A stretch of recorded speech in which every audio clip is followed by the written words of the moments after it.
The Cincinnati Reds walked it off yesterday. Can this be the springboard for a playoff spot? We're going to talk about that on today's Locked On Reds.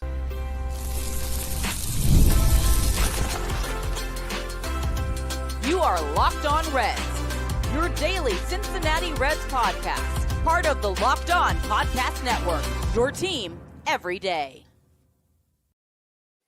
Welcome into the Locked On Reds podcast. Locked On Reds is part of the Locked On Podcast Network, your team every single day. My name's Stephen Offenbaker. That guy is Tim Daniel, filling in for the vacationing Jeff Carr. Tim and I have been talking about the Cincinnati Reds in podcast form for a long time. 12 years combined, me and him, talking about the Reds. We love baseball. We love the Reds. We love talking about baseball. We love talking about the Reds. And we love talking about all of those things with you. So thanks for being here. On today's show, a little bit later, we're going to talk about Nick Lodolo on the bump today, looking to secure a series win against a very tough Toronto Blue Jays team. We're also going to be talking about Big Sal. He made his debut, got a hit in his first at bat. Lots of excitement surrounding Sal Stewart. We're going to talk about him here in just a few minutes. And where we're going to start today is with the Cincinnati Reds walking it off after seemingly giving away another one of those games that we've said they can't do. Well, they finally picked themselves up off the mat and got it done. They got the walk off. What an exciting time. And Tim happened to be down there at the ballpark. We've got all of that for you on today's episode that's brought to you by FanDuel. Football season is around the corner. Visit the FanDuel app today and start planning your futures bets right now. All right, Tim, where we're going to start right now is talking about this Cincinnati Reds walk-off. This is a little bit different show today. We are live here on the YouTubes, so we will get to the comments. If anybody is awake at 7 a.m., 1 a.m. Hawaii Standard Time, I would like to point out. Wonky schedules. Jeff's on vacation. We're getting it done. We're doing it live. Tim, I appreciate you waking up early for me. I know you did that. Let's get into this game because it was a very good game, really. Lots of things that jumped out at me in this game. I just managed to squeeze it in before we went live here, looking at some of the plays. I want to start with some defense because I have been really critical of some of the defensive blunders that have gone on with this team. I have been really critical of Elly De La Cruz's effort at shortstop of late. And he pulled a gem out there in that first inning with the unassisted double play. You being in the ballpark, that had to get the electricity level up really quick. Yeah, it calmed a lot of nerves because obviously George Springer gets on base to start the game and then steals second. And you're like, oh, no, this can't be good. And so when Elly kind of has that play, because, I mean, that was a really hard hit ball that Barger had right there that went right to Elly. And so thankfully, right place, right time kind of thing. But yeah, it certainly brought the vibes back up because, you know, I think I actually tweeted on X. I think I said the sense of like, sometimes he makes staying at shortstop worth it. And that was certainly one of those moments. So yeah, it certainly brought like the juice spin to the stadium, you know, because a lot of people are still a little anxious, even though they got the Cardinals one on Sunday. Yeah, it was exciting for me to see because, you know, really Elly's been getting kind of beat up on a little bit, and some of it's warranted. I mean, some of it's been warranted with the center field talk that we're going to save for the offseason. We're not even going to entertain that right now. But I was happy to see Elly get that win. I mean, I know in the great metrics of thing, it was just a double play, but I was happy to see Elly get that win. I feel like that was probably a really good confidence builder for him, something that he really needed to do. Yeah, I agree. I certainly think that this kind of brings the vibes back up because he had a couple other plays in the rest of the game that were just hit to him.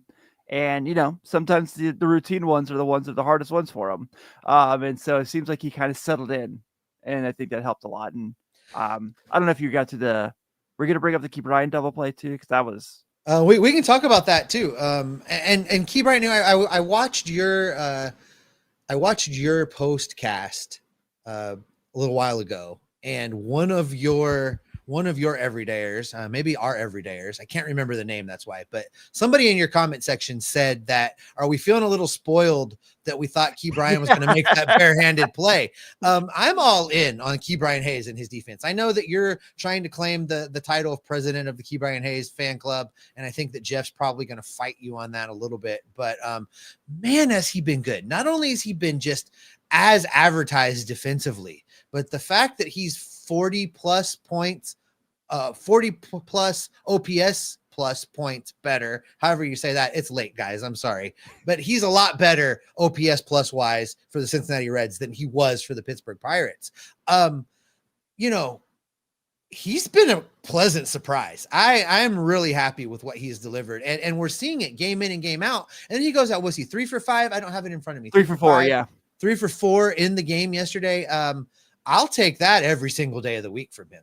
Yeah, I mean, so Baseball Reference updated since my show, just so we can kind of get an idea. Yeah, he's up to a 113 OPS plus since he became a Red.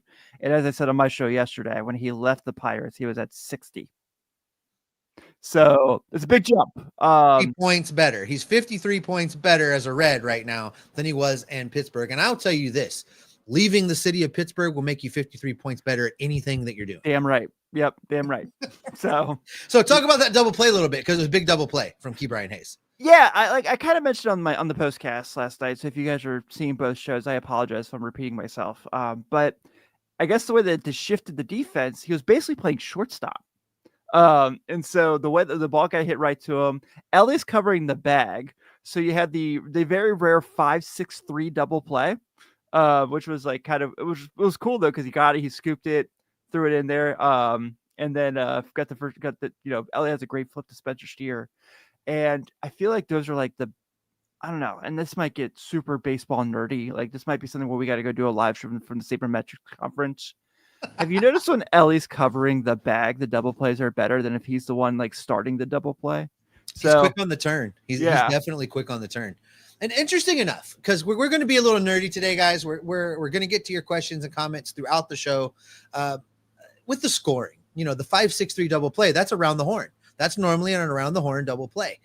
We got to change the scoring system with guys playing in new positions. We got to find a better way to do this to really, if you look at a scorebook, illustrate what it was that happened. But Key Brian Hayes, I am with you. I heard you mention on your show, couldn't find the jersey, couldn't find the merch. Yeah. The merch is coming, folks. If Key Brian Hayes continues to do what he is doing, the merch is definitely coming. Yeah, actually, I talked to the guy at the Reds Athletics booth there at the ballpark, and I said, are you guys going to get any Key Brian stuff at all? He said they're trying to get an autograph signing, so for the final homestand, they plan to have some stuff. So let's talk a little bit about the pitching, because Hunter Greene was doing some Hunter Greene things. There were moments where it looked like his command was leaving him a little bit. I think this is one of those starts you could point to where Hunter may not have necessarily had his best stuff, but he was really able to kind of work and battle and get things done. And I'm happy to see that as the Reds enter September baseball, because that's what you need from these starting pitchers right now. Even if it's not quite right, they can still go out there and do things like Hunter Greene did yesterday. Yeah, if your name wasn't Bo Bichette, you had a pretty tough day against Hunter Greene. He was lights out, man. Like you said, it wasn't his best stuff, but just the way that he's getting really good at that. Like if his stuff is not at his best, he can battle. And yesterday he battled, and it was a day where like he had to kind of put a little extra heart into it, and he did it. He was very good. You mentioned 6 1/3, 1 earned run, 7 strikeouts. Just kind of took care of business. I was pretty lucky, so I went with Billy DeVore from the New Nasty Boys, and we were sitting on the third base line, so I can kind of get a little bit of a good seed of like what the Toronto reactions were to the plate. Seeing their batters go back to the dugout holding the bat in their hand just kind of like was kind of fun to see. Just shaking their head baffled a little bit. Yeah. And just so like, and it's kind of seeing like Hunter's just kind of demeanor. You've had those days where Hunter Greene kind of isn't his best and he drops his shoulders because he doesn't have it. There was none of that yesterday. It was like, yeah, I don't have my best stuff today, but we need this win really bad. And that's what Nate does. There was an inning in there where I can't remember which inning it was, but he struck out the last 2 batters he faced in the inning, and he definitely strutted off the mound into the dugout. He had the swagger, and I loved it. Ultimately, he gets lifted, and Scott Barlow comes in. Can we just be a Scott Barlow appreciation podcast for just a second? Because we have not spent near enough time this season really talking about the value that Scott Barlow has brought to this bullpen. And he just continues to get it done outing after outing after outing. And he looked really, really good in yesterday's performance. Yeah, I think if I remember correctly, he's a one-time locked-on player of the game on the postcast. So I gotta get better at that myself. Whoever's picking those players, man, I don't know about that guy. Yeah, it's not a good idea. But yeah, I mean, it's obviously solid, kind of picks it up. first step back, it's a pop fly. So just finds a way to kind of be the glue of the bullpen, right? Just kind of you and Jeff always do the A and B conversation, which I think is a really, really fun exercise. But just the way that it's kind of like when he comes in, he's not going to hurt you too much. He'll have his bad outing occasionally, but what you get, he's A group. He's A group for me right now. Right now, the A group is Santillan, Barlow, and I don't even know that you can count Pagan. We're going to talk about that. You know what? Let's save that, because here's the deal. We got a couple important things to get to here in just a minute. We're going to talk about Big Sal making his major league debut, and we're going to talk about Noel V. Marte helping the Reds walk it off. We're going to be getting to all of that. We got a lot more to talk about with this big win against the Toronto Blue Jays, and we've got all of that for you coming up in just a minute. This episode is brought to you by Prize Picks, the daily fantasy app where making the right call can actually pay off. You and I make decisions every day, but on Prize Picks, being right means cashing in. With football back, Prize Picks is the simplest and fastest way to get in on the action. Just pick more or less on 2 to 6 player projections, and you can turn your takes into real prizes, all in less than 60 seconds. I love checking to see where PrizePicks has the projection set. I think everybody is going to be sleeping on the Bengals. Everybody is going to be betting that the Bengals get off to yet another slow start. But you and I know better. Joe Burrow is going to get it done against the Cleveland Browns. I'm taking more on Joe Burrow for touchdowns. I'm taking more on Joe Burrow for passing yards, and you should do the same. To get in on the action, just download the PrizePicks app today and use the code LOCKEDONMLB to get $50 in lineups after you play your first $5 lineup. That's code LOCKEDONMLB for $50 in lineups after you play your first $5 lineups. PrizePicks, it's good to be right. The NFL season is almost here, and FanDuel is making sure you're ready for kickoff with a can't-miss offer. Right now, new customers can bet $5, and if your bet wins, you'll get $300 in bonus bets back right into the app. I love using FanDuel. I love keeping track of what's going on. It lets me bet however I want. I can do money lines. I can do player props. I can do 3-item parlays. The lists go on and on and on. And it's just quick and easy, and the best way to add a little more energy to the game on Sundays. So get in on the action right now. If you're ready to play, download the FanDuel app right now by visiting FanDuel.com and get started today. That's FanDuel.com to place your first $5 bet and get $300 in bonus bets back. We have an important request for you guys. Locked On wants to hear from you. We put together a survey to learn more about what our listeners want from their favorite podcasts to make the show even better. This is your chance to tell us what you like and what you don't, and to get questions answered about advertising or get questions answered about the show. Go to lockedonpodcast.com/survey to get started. Everyone who completes the survey is going to be entered for a chance to win one of 10 $100 Amazon gift cards. So fill out that survey for us today. Again, just visit lockedonpodcast.com/survey. You can also find the link down in the show notes. Thanks a bunch for helping us out. All right, Tim, let's get back into this. There's so much excitement in this game yesterday. We didn't quite get it all into that segment. We're going to keep going, plus talk about Big Sal's major league debut. Hey, Carrie's in the chat. Carrie, good morning to you as well. Thanks for being here. I know you follow the postcast and us, so appreciate you being here. Scott Campbell says that he heard a lot of "Let's Go Blue Jay" chants at the ballpark yesterday. I was going to mention this. The Blue Jay. Listen, the Blue Jays are fun. It's a great fan base. They're a great team. They have a great fan base. I'm excited to see that a successful Canadian baseball team doing things. I just want to continue to beat them while they're in Cincinnati. Yeah. But shout out to the Blue Jays fans. What a great way to represent the Blue Jays traveling around. Yeah, I had a ton around us, and they were all really nice. And like at one point, the Reds had a play, and I wasn't paying attention. I'm just high-fiving the randos around you. And this lady kind of looks at me, she points at her hat, and she says a Canadian flag. And I was like, I'm super glad you're here, and I hope you're still having a fun time. So let's get to a couple more of these things that are going on in the game, because we haven't got to the real fireworks yet. So we get to the 9th inning. Reds ready to nail down a game 1 victory, and Emilio Pagan seemingly was throwing batting practice. We've seen him look off before, but he really, really looked off yesterday, and I'm starting to wonder if we have exhausted the fuel tank in Emilio Pagan as the closer of this team. Yeah, I would say we have. It's kind of the thing, everything just looked off yesterday. Nothing looked like he didn't look like he was ever comfortable. It didn't look like he just had the control of his pitches at all. And he was just kind of leaving it there. I mean, the first home run to Bo Bichette was middle. It was fastball middle. And totally grooved. Yeah, you can't do that, obviously, against a guy of that caliber, but you can't do that in the major leagues in general, unless you're, the pitcher facing the Cincinnati Reds in some cases. But that was just kind of like a really bad situation there. And then the Dalton Varsho pitch, I didn't necessarily see where it was located, but I could tell by how loud it was that it was in a very good situation for the bat.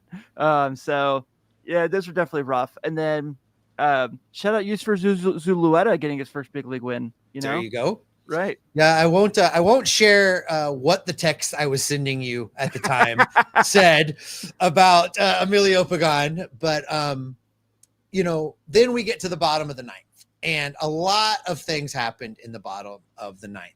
Yeah. Let's start with this. The Reds get a couple base runners. My guy Matt McLain is showing lots of signs of life. Yeah, buddy.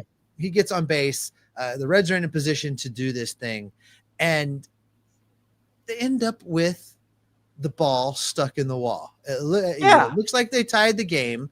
This is, and Carrie even comments like the ball stuck in the wall just felt like another Reds unlucky play, didn't it? It did. I didn't know that was reviewable. I learned yesterday, yeah, that this is reviewable. I did not realize that. Interesting. I file that in the memory banks, but so they reset the runners, which the umpires are allowed to do. And the rules were pretty clear. They called it a dead ball. It was a dead ball. I mean, it's not like they blew the call. But yeah. Noelvi Marte comes up now with runners on second and third. TJ Friedel at second. Do I have that right? TJ Friedel at second, Matt McLain at third base, because Matt McLain gets sent back out. Noelvi Marte delivers the goods. And shout out to TJ Friedel for an absolute beast of a slide at the plate. He was going to be safe whether the catcher comes up with that ball or not, but great slide into home plate, going to the inside of the line. TJ Friedel with the hustle to get the Reds the win and pick this whole team up off the mat. This is a win that the Reds needed. This is a win that a team can springboard from. Right, Tim? This is where you can look back. I said in yesterday's show with Eric Matthews that the Cincinnati Reds needed to forget about everything that happened from opening day through yesterday's game. They need to forget about all of that. And yesterday was day one, and they needed to treat every series like it's a playoff series, and you need to go out and win games. There's going to be games where you blow a lead, where you fall behind. And we've seen this team of late fall behind, and the shoulders dip, and the faces droop, and you know that they're done and they're going to lose. And this team finally picked itself up off the mat and punched back and got a win. And this is a place in the season where that can be the start of something special. Yeah, so you mentioned Matt McLain paying dividends. If you watch the video, he's literally telling Friedel, slide inside. He's kind of making the hand motion to do so. And so that was kind of, a really nice thing to see, just kind of them working together in that circumstance. But yeah, I mean, it certainly can. And you mentioned just kind of picking themselves back up off the mat, which John's call once again was phenomenal. How anyone can not enjoy what he does, I don't understand. But that's neither here nor there. I love that guy. You're preaching to the choir. Yeah, for sure. So Key Bryan Hayes talked about it in the post-game press conference. He said that they had a players only meeting on Saturday. It might have been Saturday. It was one of those days. He said that we kind of just talked about when the other team punches us, we're just kind of taking it. We're not punching back. And so he said that once someone scored on them and took the lead, they fell flat. And that was very obvious with how things were last week. So yes, I do think that kind of having that conversation between the players seems like it helped a lot, and obviously kind of just picking their shoulders back up, slumping down when they go down. Energy seemed really good. I didn't feel discouraged when they kind of went there to get their bats out, even after the whoever it was had the pop fly. I can't remember in the moment. That was the one out in the inning. Might have been split. Doesn't matter. But it certainly kind of seemed like it was a game that, was getting away from them to kind of see them pick back up, because they've had walk-off wins this year. They've had comeback wins this year. I don't think they've had a win like that this year. Dylan checks in and says that team meeting was necessary. Glad that they had it. I agree. Yeah. They needed a gut check, and they needed some veterans and some guys that have been around for a couple years to basically tell everybody else to pull it together and to get it together. And I think that's paying dividends. I know that Francona also recently addressed the team at the end of the Dodgers series. So it's good that they're trying to pull themselves up by their bootstraps, I guess. Jesse Smith checking in saying, the Reds have played top teams this year with fire. Keep it up in this series. This is what they need to do. They need to build the momentum because, as Jesse says, the Mets are coming to town. This is very 100% the most important homestand of the season. There's Just no other way to put it. Yeah. So before we run out of time in this segment, though, Tim, I want to talk just for a minute about Sal Stewart making his major league debut, coming up, getting a hit in his first big league at bat. And you want to talk about this team playing the tough competition with fire. Sal Stewart entered this game on absolute fire and with a serious amount of intensity today. Yeah. I first want to make mention before we get to that, Steve. Adam Porter just had a really nice comment. Says, I know you guys are trying to be honest. It's a little too late, and the previous 7 games just killed any momentum.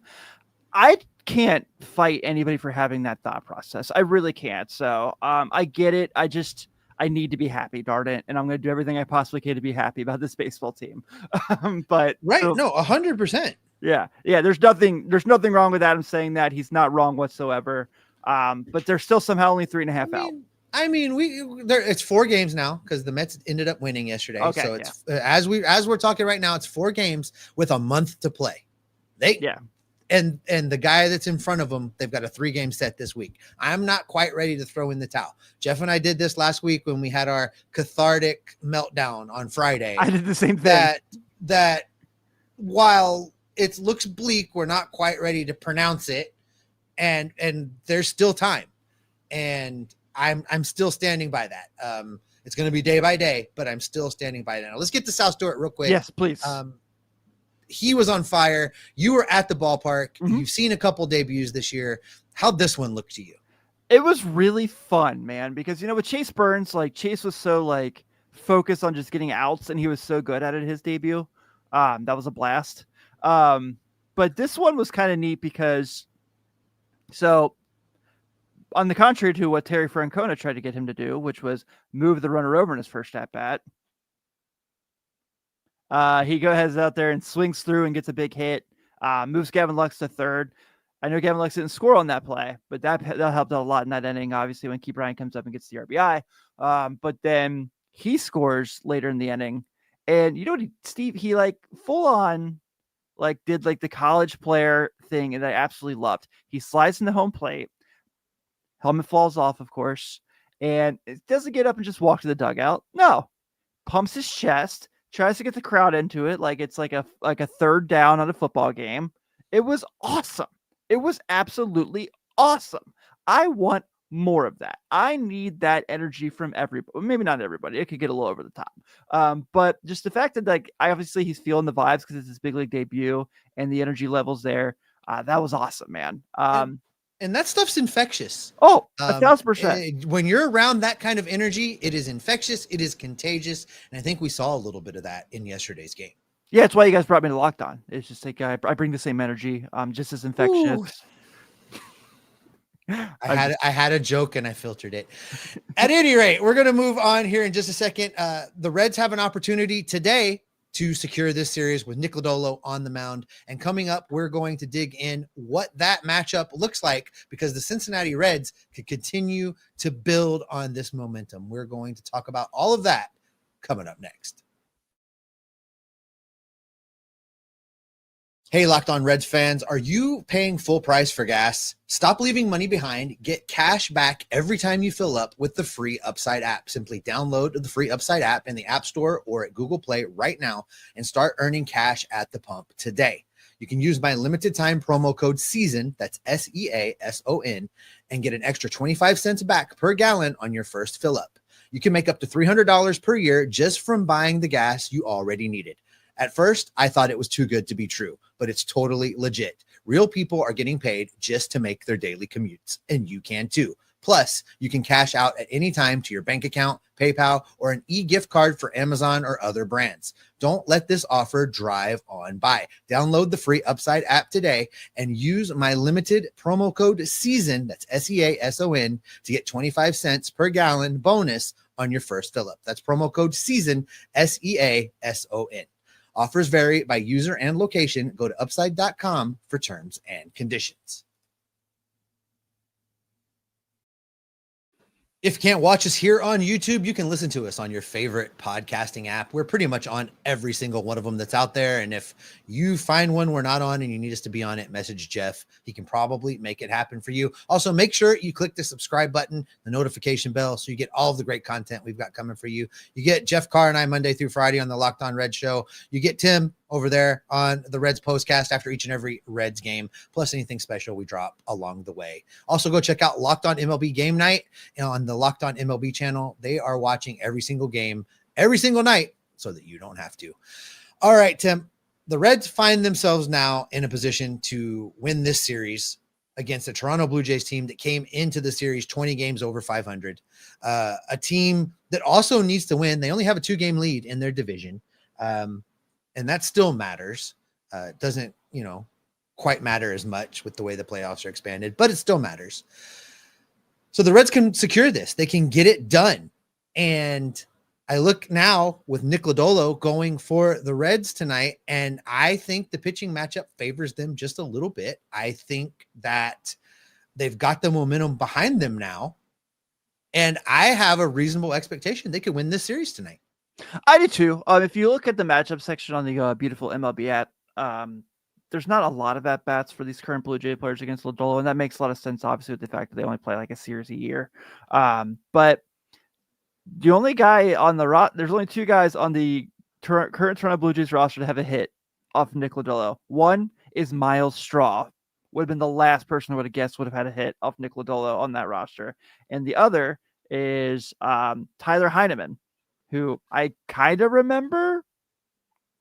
Couldn't point him out of a police line, but yeah, certainly feel like otherwise. I mean, Ty France, former friend, 3 at-bats against Lodolo, hasn't got a hit off of him. Andres Jimenez, 3 at-bats off Lodolo, doesn't have to. You get to what I'm saying here.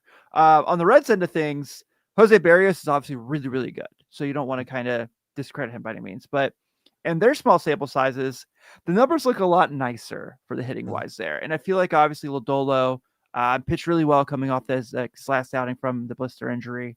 I think I have that right. Was it that kid? He was actually really good. I can't remember. Too many games. Yeah, his last start out was not super exciting, but it was also against the Los Angeles Dodgers. Last time out, he threw 4 2/3 last time. He allowed 4 runs on 5 hits with 6 strikeouts.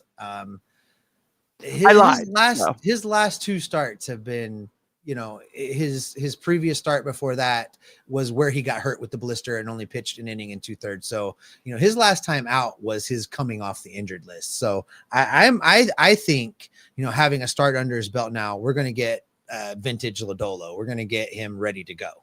Yeah. And it seems like he's really like GABP this year. Seems like he's been really comfortable at home on the home mound this year. So, at least in the games I've watched, I don't know if that's what the baseball card numbers say.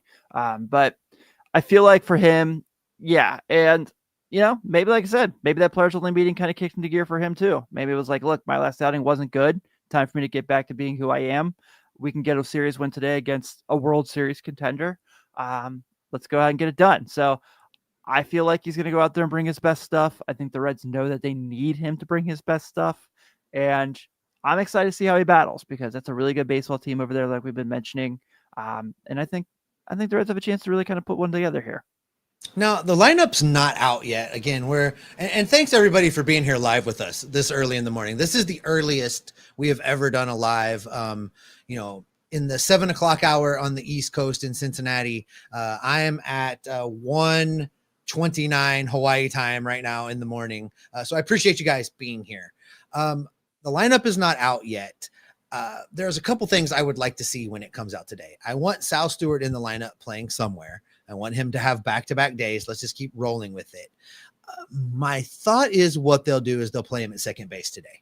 I think he'll, he was at first base yesterday. I think he'll play second base today. I think Matt McClain will be your DH. That's what I think will happen, because I don't want Matt McLain out of the lineup right now either. He's finally starting to get hot. So that's kind of what I would like to see happen with the lineup. I was going to kind of say I'd be open to another LEDH day, Matt McLain at shortstop. Okay. I live with that too. Yeah. You know, keep Elly healthy and fresh heading in. And then as far as the pitching goes, I feel like Terry Francona is going to try and get Pagan back out there. I feel like that's Terry's brand of managing. I don't really particularly want to see that. We touched on this earlier. I'm kind of on team. Let's give Tony Santillan some high leverage opportunities and see what happens. Yeah. He needs to stop walking someone every appearance he has. But other than that, I agree. Certainly feels like he's earned the right. So we've reached the 30-minute mark. Appreciate you guys being here. Are there any hot questions burning up the comment section over here? If you put them in earlier and I missed them, throw them in again. We'll take a few before we get out of here. Again, I really appreciate you guys being with us so early in the morning here. And Tim, I appreciate you as well. I'm kind of excited for this game tonight. As dejected as I was last Friday, they kind of turned me right around with that walk-off. So I'm kind of looking forward to this. Just kind of giving guys a chance to weigh in here in the comment section. Yes, Scott asked. Yeah, Scott. Yeah, is Sal my jersey fits me guy? I didn't realize how big he is. I listen, between Ian Jabot having been on this roster this year, and Sal Stewart getting the call up, and Reds Fest returning in January, I feel like I am finally going to be able to get a grab bag jersey that fits me good. Because as much smack as I talked about Mike Moustakas, you guys, I pulled his jersey in a grab bag and it didn't fit me. So I was a little upset about that. I didn't even think about that. Noah says, how do you feel about the defensive stuff for Sal? I meant to mention this. I hated it. I love Spencer Steer. I know Spencer Steer has a possibility to be a Gold Glove first baseman, but was not a fan. You know, I'm going to tell you that I was okay with it because Sal Stewart played exactly 2 games at first base this year. So 2 games, and that was recently. This first base was let's get this done real quick because we need him to be able to play everywhere when they call him up. So I was okay with it. Let's get to a couple more of these. Ned checks in. What about Chase Burns as closer? No, absolutely not. Not a fan. We're not doing that. And he's going to end up in this bullpen. He's going to pitch 7th and 8th innings, but I do not want him to be the closer for this team this year. Yeah. My guy, Kyle Wavera, I really hope Benson gets some more playing time. He and Stewart could be spark plugs. I don't disagree with that. There's something about, like, I know Terry Francona is not the biggest fan of Will Benson by evidence of his lineups on a day-to-day basis, but he does certainly bring a different energy to the team when he's up. So, I mean, I guess that's true. I have not been as high on Will Benson really as anybody else. Jeff has been, the pumper car champion of that particular train.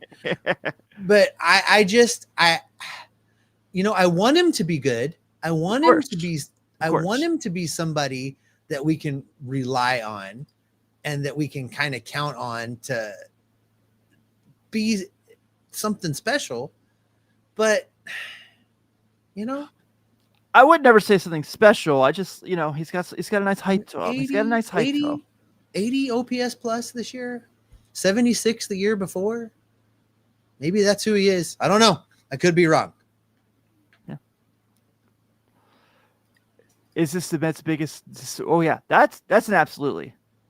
That's an absolutely. Mets series this weekend, the biggest series since 2020. This Mets series this weekend is a huge series. Carries a lot of weight. And we're going to have a lot of talk about this coming up, but I said it yesterday. I'll say it again. I hardly ever lean into a series and say the Reds really need to sweep this series. This series with the Mets, the Reds really need to sweep this series. 2 of 3 will be great, but if they can sweep and win 3 games, it's a big, big, big deal. Yeah, agreed. All right, guys, it's early in the morning for me. It's early in the morning for all of us. I appreciate y'all being here. That's going to do it. We're going to put a pin in it. We'll be back in the feeds tomorrow. I appreciate you guys all being here. Thanks, as always, for making Locked On Reds your first listen each and every day. We're going to continue to follow this team, follow these games. Make your next listen the Locked On MLB feed. Check out Sully over there. So he gives you a daily look of the biggest stories around the league and the Locked On MLB Game Night Show, watching every single game so that you don't have to. Until tomorrow, we're going to keep gathering up the news, the reports, the rumors, the information. We're going to bring it all right back here to keep you locked on Reds every single day. I clicked the wrong button, Tim. I did that yesterday. In stream.